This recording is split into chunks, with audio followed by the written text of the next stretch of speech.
Let's right. do it. Hey, welcome to another episode of our Let's Go Boating. We're here at Marine Max in Fort Myers in beautiful Southwest Florida. And today I'm excited about hooking up with a longtime friend from Dallas, Texas area, North Texas area, and currently residing over on the other side of Fort Worth in the Granbury area. And a fellow that not only used to be in the auto business, but also used to be a boater that's gotten very busy in the singing songs and going around and helping people understand what the Texas lifestyle's about. Joining us right now is Sonny Morgan, TL Sonny Morgan from Dallas, Texas originally, and then Austin for a little bit, and now over in Granbury. That's right. That's exactly right. And you mentioned us knowing each other for a while. We've known each other for 48 years, believe it or not. Well, I was trying to figure out exactly where. I know it was in the 70s. And, yep. You and Karen got married in 74? 76. Okay. 76. Yep. And first boat was? Well, the first boat was a little 16-foot Glastron that I had, and I quickly outgrew that. We were up at Lake Lewisville and got caught in a rainstorm and didn't have a bilge pump. Luckily, I had a minute bucket, and we bailed ourselves out, but the rain was all the way up to the Glastron emblem on the back of the boat, and we were knee deep inside the boat with water. And I thought we were going to sink that thing. So that was when I met you, because I ended up buying a 77 240 Weekender from you, a yellow hull boat. And that's kind of what started me hooking up on sea rays. Believe it or not, I can tell you every one of the sea rays I ever have if you want to know about them. Well, I'm gonna circle around to those, because also, as I remember that yellow 240, you towed that boat initially. Yes, I did. And yes. I don't think you had a dually or a big Suburban to tow it with. No, I had a half-ton Dodge pickup. What I had. And it was very anemic back then. It was a 77 Dodge pickup. And if you'll remember back then, if you didn't get a big motor in it, all those smaller V8s were very anemic. And it did its job, but I bought it. I didn't have enough room at the house to have more than two cars, because I had a 2-car garage. Karen, that was her car to drive. She was a school teacher, and that was her car to drive back and forth to school, was a half-ton Dodge pickup. But I learned quickly that after a while, that towing stuff got a little bit old. And so I ended up putting it up at Pier 121 up at Lake Lewisville. That's where we ended up with. Really nice. That was a great marina at the time. Well, and where did you start out in the car business at that time? At that time, were you at Roger Meyer then, or?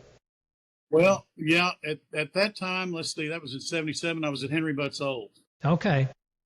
Yeah, but I started in the car business when I was 13. Well, your dad was He was a Dodge dealer in Dallas. Had 2 Dodge dealerships in Dallas, and I started in the parts department, kind of like what you grew up through. You probably started in the parts department or lot man or whatever you were at the time. And, it was a great experience for me. I worked in every department in the dealership. So, it made it really good for me when I started started the business. And of course, I started up from scratch. I started 8 car dealerships from scratch. So, that was a lot of fun over the years. Well, going back to the boats for a minute and to Henry Butts, I think at one time we may have had 5 managers. Yes. Daryl and you and Daryl McCarley. Yeah, and I remember 2 or 3 of those other guys all had boats at Pier 121, and then we did a trade out with Mr. Butts for a boat for him to use, which I don't think he hardly ever used. But I remember it being that was later on, and I moved over to Eisenhower, and that's where that boat was. It's in Eisenhower. Okay. But I remember watching.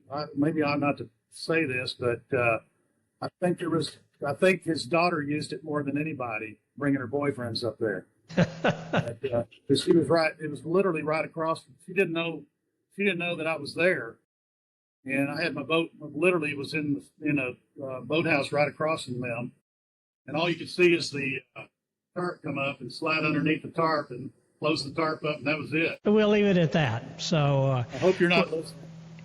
Well, listen, talking about, car business and some of that stuff. And again, Dallas was just, especially in the 70s, what a great spot. You guys had Henry Butts out on the Parkway before there was any tollway, and the world ended at Beltline Road. And I think at that time there may have been about 3 million people in the metro area instead of 8 or 9, whatever it is now. Yeah, so much more fun back then than it is now. My granddad had the restaurant at Addison Airport, and it was kind of nice because we'd go up there. That was in Addison Airport, was just out in the middle of nowhere. Yeah. Well, Henry Stewart started the airport, right? That's exactly right. Henry Stewart. Well, and my granddad worked for him running that restaurant. Well, it's interesting because a lot of that Addison growth too was Daryl Snaden and Beltway and all that. So anyway, what a neat time to be going to Pier 121 boating and watching Dallas grow. Yeah, it seemed like so far from our house. We lived in Richardson, and Pier 121 seemed like miles away from the house, and obviously it's not anymore, but it was back then. Absolutely. In fact, whatever that farm to market road was that came off of Preston Road there, that was kind of the route. Well, Sonny, before we get too far down here, speaking about cars and the business, you had the opportunity to really deal with some neat people over the years in Dallas as well, with Charlie Pride, Tom Landry, and a couple of Willie other. Nelson, Strait. So George actually was the one that I sold him about 10 or 15 cars, and he was actually the big influence that got me where I was in the singing business. Him and Ray Benson with the Sleep of the Wheel. I got to know him when I was down in Austin, and I asked Ray one time. I said, I sang a couple little verses or something to him, and I said, "What do you think?" And he said, you need to send some demo tapes up to Nashville and see what they think. He said, I ought to try that. So I did, and that's what got me started. I sent it to an agent out there and asked him if I ought to keep my day job or what. He said, let's meet. So about an hour and a half after I sent him the email, he called me and said, let's meet for lunch. And so I flew out to Nashville and started the whole thing. But Ray Benson was so kind to me.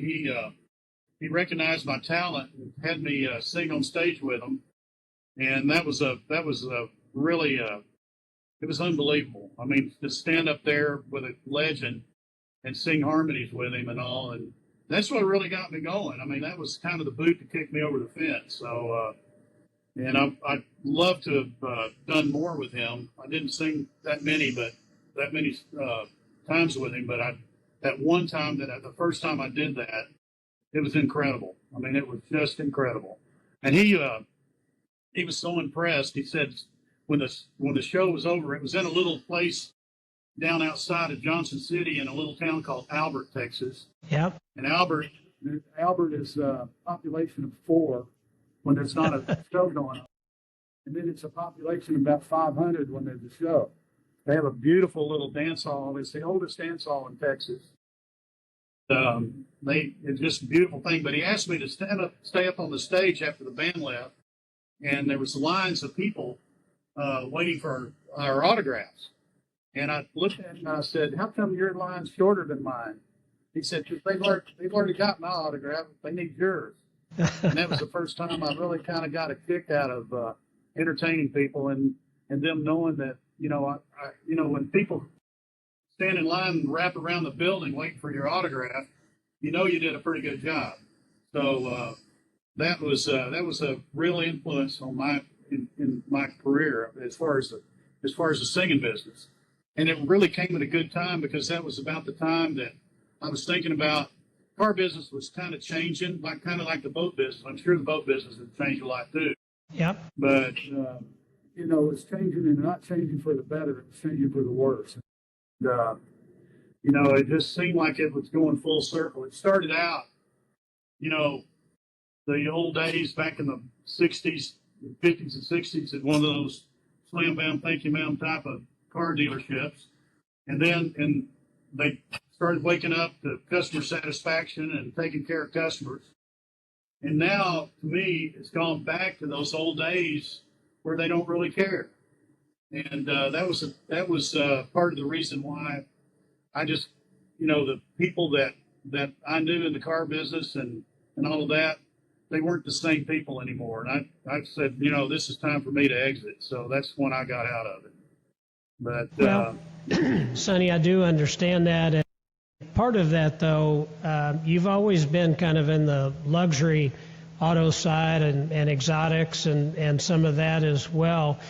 And as a boating lifestyle, again, going back to that for a moment, I know you got up to bigger boats and, Texoma cruising and some of that, and then down to the hill country back into a sport boat. Just kind of, what are the different phases of boating that you enjoyed? Well, first of all, let me tell you something about, you sold me an 80 260 Express Cruiser. And, I learned a lot from you and from a standpoint of customer service. But I can remember one weekend I was up there and I hadn't had the boat it hadn't been in the water probably more than a week. And so I'm, every time I go up the lake, first thing I'd do is wash the boat. When I would leave from the big weekend, busy weekend, I'd wash the boat. And so when I got there, it was relatively clean, and washed the spider, off of it. But anyway, one of the times I was washing it, one of the stripes on the lower part of the boat had come off, and it started dangling off on it. The tape stripes on the right. bottom. Yep, boot stripe. You came up with your dually and a trailer and pulled the boat out that weekend. It was like a Saturday or Sunday. And came up there and restriped it right there on the shoreline and put it back in the water. Now, I've never, ever had the kind of customer service that you performed when I was buying boats from you down there. And really and truly, from my standpoint, I used that boating example, what you did that time, a lot of times in front of my people at the dealerships talked about it. And, there's nothing better, the loyalty that gave to me was more than anything else. And I'll never forget it. I really won't, Franklin. I really won't. And that was gone beyond the call of duty. And you took the time to do that. And that made a huge impression on me over the years. Well, and Sonny, I appreciate that. And, I'm very fortunate. My two sons are in the business, and I still get a chance to work with them, and they're in sales, one down in Houston and one here in Southwest Florida. And actually my son Kyle that's here in Southwest Florida, a little bit like your story, but Skip, my son in Houston 20 years ago, sold a gentleman a 20-foot Sea Ray that he used on Lake Conroe. My son Kyle here in Southwest Florida now has him with a almost 200-foot super yacht under construction in Italy. Good God. As a family and whatnot, we've come full circle, which is interesting because I can remember Johnny Eagle's uncle, Bob, talking about his 70 or 75 foot, whatever it was at the time, burger. I think it was bigger than that. Well, he eventually he got bigger, but this was stepping out of the Lake Texoma sized boat to a big boat there in Texas. But it's my point is that just exactly what you're talking about. I think about you, and I think about Daryl and all the guys at Henry Butts, it was that same thing. Yeah. I mean, the store and the way the cars were displayed and, somebody being there and whatnot. Yeah. So, today boating is still fun. Yeah. I've got a young man sitting here with me that works down here on our fuel dock. And one of the things that we talk about is you got to be passionate about what you do. Absolutely. And we're the last 5 feet and the last 5 minutes before somebody gets on a boat to go out and have a good time. That's it. That's exactly right. So and it makes the world a difference, I'm telling you. And it also makes that $6 or $7 a gallon gasoline go down pretty much better. Well, it does. It does. It does. Yeah, it's like a good song that makes you feel better about going and tackling the world. Well, I know the other thing, Sonny, with you, and again, you've been full cycle on boats and out of them right now, but living near a lake and that still. But how about the awards and stuff that you've won since you've been singing? Oh, I'm amazed when I look and see, especially I love the fact that a lot of it's real grassroots. It's listeners and people like old radio days that, say, hey, I like this guy or I like the song or that kind of thing. Well, it's kind of funny.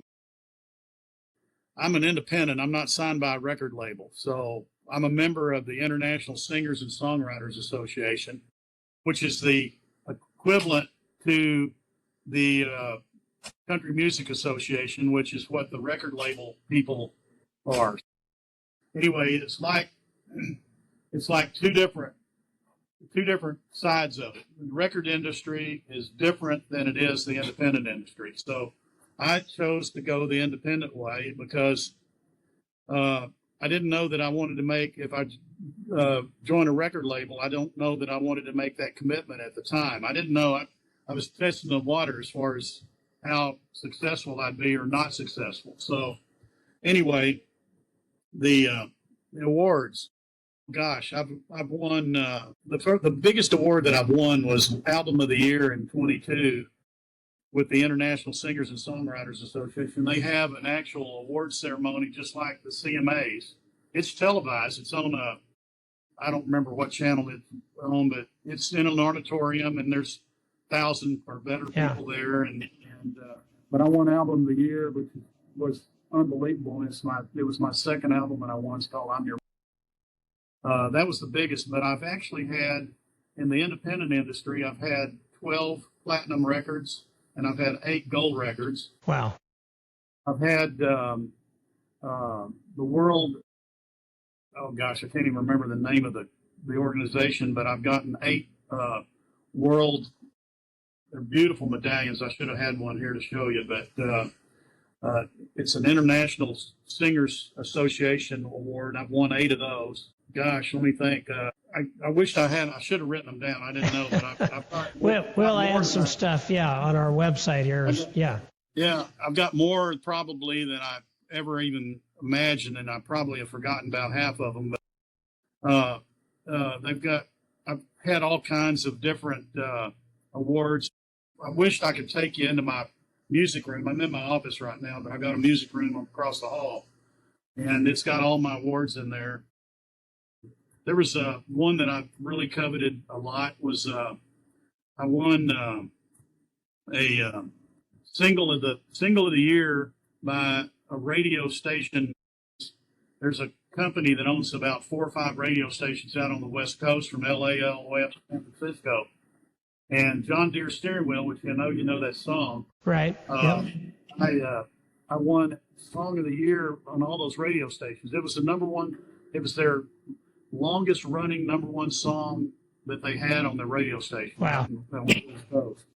And I've won international awards. I've won world, there's a chart called International World Chart, and I've won number 1 on that several times. So, I mean, my songs are played in 82 countries, which I'm, shocked that, you see, stuff that you would never believe, like on the Ivory Coast. I'm number 1 down there. I could just, and at Ivory Coast, if you ever look at seeing all that down there on the African Right. east or west side of Africa. It's just amazing that they even play country music down there, but they do. And Taiwan and crazy stuff.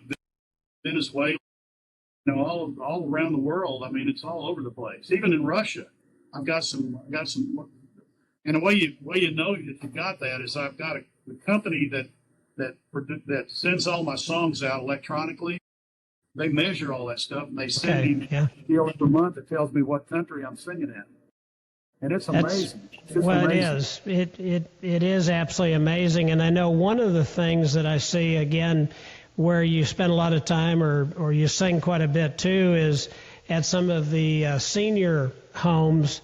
And you got a pretty good smile on your face when I see you kind of twisting back and grabbing that mic and singing to those people. Well, I had a band at one time, and it was good. We sang a lot of places around town, in Dallas and Fort Worth and all this stuff, and started thinking about doing some touring. I'm at a place. I'm singing at a place. You ever heard of Love and War in Texas? Sure. Plano? Yeah. I'm singing there one night, and all of a sudden I look over, and this is going to sound really strange and bizarre. And you can just cut me off right now if you hear this or not. You don't want to hear it.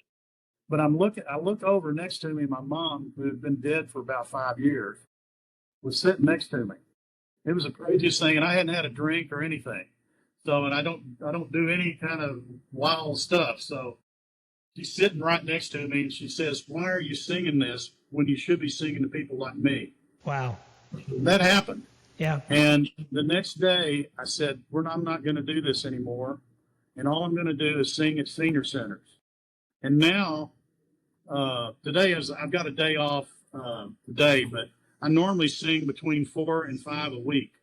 Matter of fact, let me look here just a second. This is my month. This is my month calendar right here. I don't know if you can see that or not, but anyway, tomorrow I sing here in Granbury, and it's my 1,056th time I've sung. Wow. That 1,056, and I can tell you I keep a count on it. Let me show you something. This is just this year's set list. Can you see all that? Wow, I can. Yes. Those are that's the set list from this year, or all the places I've sang. And you know what a set list is, right? Like here's George Strait's set list for one of his shows. But anyway, I just do that, and like yesterday, I sang in a place in Weatherford. I sing all over Fort Worth, Stephenville, Cleburne, Burleson, you name it. I sing at places, and 4 or 5 a month, or 4 or 5 a week. I mean, but yesterday there was a group of people when I walked into this place, and they were waiting on me. It's like I got this audience now, and there's probably 30 or 40 people that were in this big room that I sang at, and they just absolutely go crazy. And I'll tell you, my mom was right. Whatever that little voice was that she told me, that's what I'm doing, and that's all I'm doing right now. I haven't. My last recording was last year. I finished up an album. I did my 4th album, and I don't know that I'm going to do another one. I really don't. I've got probably enough to do 2 more albums that I've written, and I haven't produced them yet. But I'm enjoying this. I get so much out of it. The people do. I mean, it's they look. One of the gals there that works there, she said, these people wait all month for you to show up. Well, Sonny, it's a great reminder that, it's never too late to follow where you feel like you're being called. And right. That's like for me, one of the things that I get to do here at Marine Max and in Fort Myers is to spend time training and working with a lot of our team members, and just things you and I are talking about. Things that, either aren't taught in school today or kids don't learn necessarily at home. And that is that, if you'll do the right things for other people, you'll get everything you want. That's your calendar. Exactly right. Well, I'm just going to show you. This is over a period of, I've got all of these. I keep a record of all of the places I go to, and then and after I sing at them, I strike them off. But that's on both sides. Yeah, that is sweet. That's just this year. So anyway, it's just, and it's hard to. Karen is my bookkeeper. She keeps score on everything, so I don't miss one. Fortunately, I've never missed a show because I've forgotten to show up. That kind of thing. Now I've walked into a couple of places where, when COVID was really heavy, Karen and no one would call us and tell us that they were closed. And so I drive to Fort Worth, and we'd unload all of our stuff, and we start to open the door, and the door was locked. And I knock on the door, and the lady says, "Oh, we're closed for COVID." That kind of thing. So I did miss a few during that time. As a matter of fact, in the year that COVID was really strong, I was still doing the road circuit and stuff like that with the band. And we had with the senior stuff and this, I had 150 bookings that were canceled that year. Wow. I was devastated by it. I do derive a little bit of income from some of this stuff, that kind of thing. I do. There's a little senior center in Glenrose. You know where Glenrose is? Oh, yeah, sure. And where the Twin Towers, the power plant is and all that. Well, about once a month, I do a dance on a Monday night down there. And, I don't get paid a lot, but they do pay me, to come and do the dance, because it's like 2 hours. It's a lot of trouble. It's not easy. But anyway, they enjoy that. And these seniors come in, and they all come in, and they're all duded up in their country western outfits and all this stuff. There's a young couple. There's a couple there. They're older than I am. That are professional country dancers that sing or that dance competitionally. Sure. Yeah. And they're there, and they're the cutest dancers I've ever seen in my life. And they do dance. But we have a good time with all that stuff. It's a lot of fun. Well, Sonny, as we sort of wind down here, a couple of quick things. One, favorite boats you've owned? It's got to be a toss-up between the 390 motor yacht that I had and the 320 Sundancer. But let me go down my list here. Let me tell you what I had. Okay? All right. Matter of fact, Sea Ray has a magazine that they came out and did a whole big article on me back when I was down in Austin. And matter of fact, my loyalty has always been to you. And when Marine bought it out, I bought all the boats. Every boat that I've had has either been from Frank Pillsbury Marine or Marine Max. Right. That's the only place I've ever bought boats from. So the first one was a 240 Weekender. It was a 77 model. Yep. Yellow hull. I love that boat. It just didn't. It had that old Ford V8. 888. Like Yep. Yeah. Didn't like that. Then the next one was an 260 Express Cruiser, which you don't see too many. Most of them are Sundancers. Right. I like the Express Cruiser better. Yep. And then I went from that 80 model Express Cruiser to a 2000 400 sedan bridge. And the only reason I didn't like the sedan bridge, the V berth was kind of tight when Karen and I sleeping in there. And so I used to go out in the salon and do that power recline or that sofa that can go into a bed. Yep. But I never ever really got comfortable in that boat. So I got rid of that. And I tell you what happened was that the 2003 Dallas Boat Show came out, and I had that 2000 sedan bridge, and I walked in there, and that 390 motor yacht was sitting in there. Yep. We went into that boat, and that was all she wrote. I had to have that. So I actually bought the Boat Show boat. Yeah. And that was a 2003 motor yacht. a 390 motor yacht. And then I had to have a ski boat go along with it. So I bought a 210 bow rider, which I like that little boat. That was a pretty neat little boat. Yep. That was a good, easy, simple boat. Yep. And so we had that in a slip with the 390 sitting there next to each other. And so then we moved up to Texoma and bought one of those documentiums. Yep. And I had that little 210 bow rider and the 390 motor yacht sitting next to it. I had a rib and also had a couple of jet skis up there. So that was fun. It was a double slip with a 2-story documentium up there, which for people that don't know what a documentium is, it's an apartment on your boat dock. That's what it is.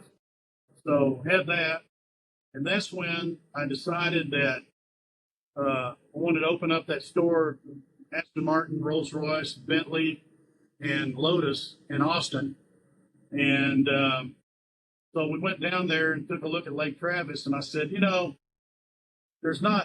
even though there's a lot of big boats down there, Lake Travis really is not a boat, a lake for a 390 cruiser.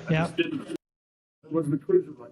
So I traded that off and got a 320 Sundancer. And I'm going to tell you something. One of the best all-around boats I ever had in my life was that 320 Sundancer. I love that boat. Yep. It was perfect for Lake Travis. I mean, everything worked really good. But then what happened was Lake Travis started drying up. They went into a big drought down there. And they had to motor me across the lake to get to my slip. And you couldn't stay overnight because you were stuck out there because the taxi to go to the boathouse, they stopped like at 7 o'clock.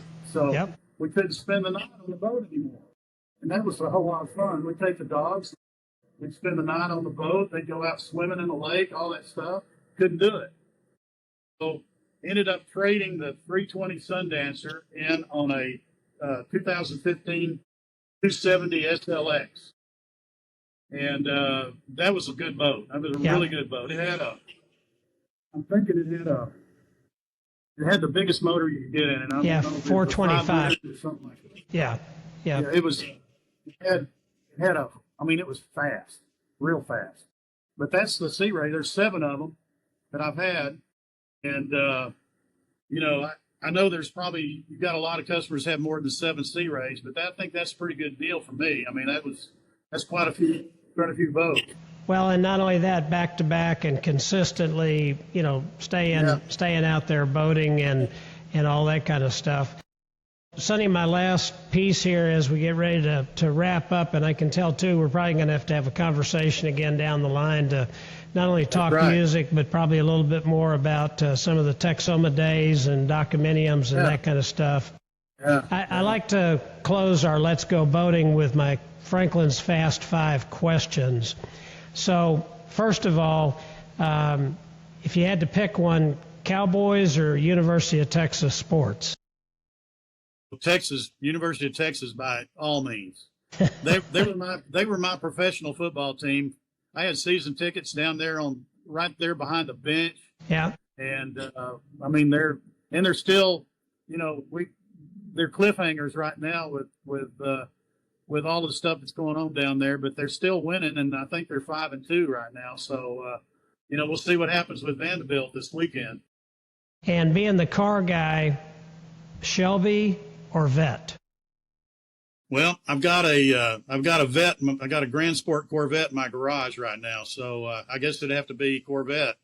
All right. That hasn't been always that way, but we've got a great Corvette club here in town, and it's a lot of good fellowship. Well, and I know that you had both. So would you have a cruiser or a sport boat today? And again, I know you're on Granbury there and that, but if you had your choice, cruiser or a sport boat? Well, if I was up at Texoma, it'd definitely be a cruiser. If I was on Lake Granbury, it'd definitely be a sport boat. I mean, it just depends on where you are and what the lake. Now, if I went in my, Possum Kingdom's not too far. It's like about an hour from here. If I was on Possum Kingdom, it'd have to be a cruiser. All right, and then you kind of already answered this one, but you prefer to sing to a small, intimate group or a big concert? Oh, I'd love small, intimate groups. I tell you, 400 people or less is just fine with me. And I tell you, I wish you could have been there when I did the Albert Hall with Asleep at the Wheel, because that was Yeah. by all means, it went so smooth. And Ray Benson, after the show was over, I drove him. Here's how it all started. He said, "Won't you sing with me at this show?"